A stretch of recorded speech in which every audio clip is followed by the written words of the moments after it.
Connell is with us.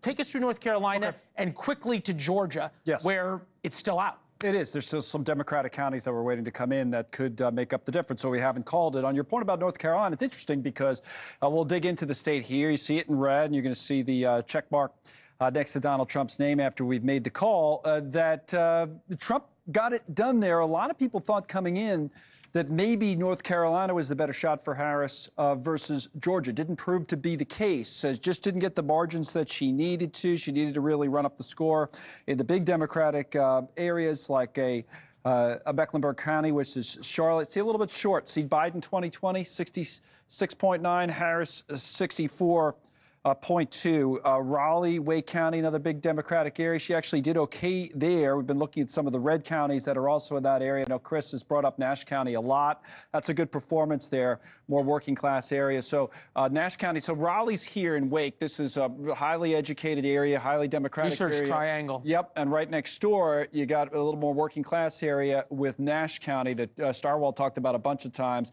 It's a very nice performance for Trump there. Now, you mentioned, let's back it out and look where we're at in Georgia. Okay, so going in statewide in Georgia, the win probability for Trump's actually come down a little bit. We're up about 80 before. We're at 72. So it's like a 70-30 chance as we see it at DDHQ right now for Trump to win the state. I'll back up here and go votes remaining. This is what I was talking about, Leland, that, you know, Gwinnett County, certainly a place Harris hopes to do well, and DeKalb County at the bottom there, another place where Harris hopes to do well. I think DeKalb, Chris was saying earlier, that was one of the places they had to extend the voting hours, right? So we'll see how it goes. But here's the thing, as we come to the full map, this will be the final point. Again, you don't overemphasize it, but if the trends stay, you know, Kamala Harris isn't out of this by any means. She still has the blue wall to rebuild. We've got real votes coming in Pennsylvania now. I can give you guys a few, just an early look with all the obvious caveats if you're only at 25% of the state, right? So Harris is tracking at 56-43, but I think it's more interesting to go counties, right? So we can go out in the western part of the state in Pittsburgh, Allegheny County's coming in. I'll historically compare it to the past, and there, where are we in Allegheny? Almost half the vote. She's tracking ahead of Biden in Allegheny County, which is obviously good news. And then we've got to go over here and go Philly suburbs. This is Chester County in gray. That means nothing's in. There are other Philly suburbs that are coming in. Bucks County, bring up Bucks County right around Philadelphia. These are good numbers for Harris, but it's very low vote totals. Okay, so she's tracking ahead of where Biden was. That's the most conservative of the It's also a little bit of a reflection of what they had said about turnout. That's right. Because both sides were saying different things. Remember, Bill O'Reilly came on and said they told him it was low around Philadelphia. The Democrats are saying they actually did very well. The early vote numbers show that, you know, it's certainly not underperforming. They're ahead of where they were 4 years ago. Quick on North Carolina. Yep. They are not within the margin of less than 1% protest margin, right?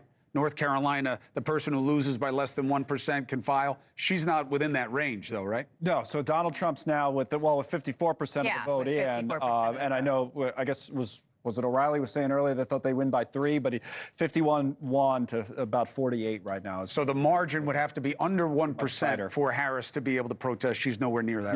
Yeah, Trump's well clear. Can you go back to Pennsylvania really quick? Because Absolutely.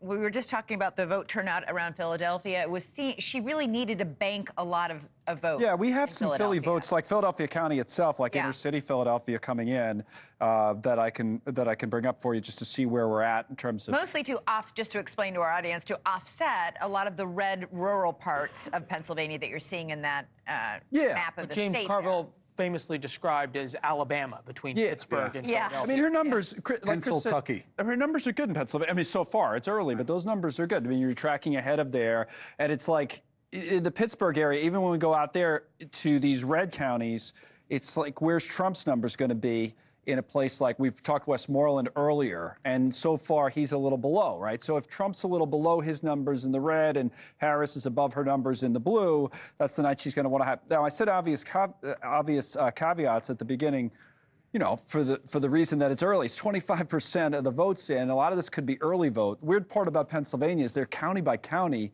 So sometimes you don't. Some counties will come election day first. Some others will come early votes first. So it's a little confusing that way. Hey, thanks for watching. Go to joinnn.com to find NewsNation on your screen, and don't forget, Click the red subscribe button below to get more of NewsNation's fact-driven, unbiased coverage.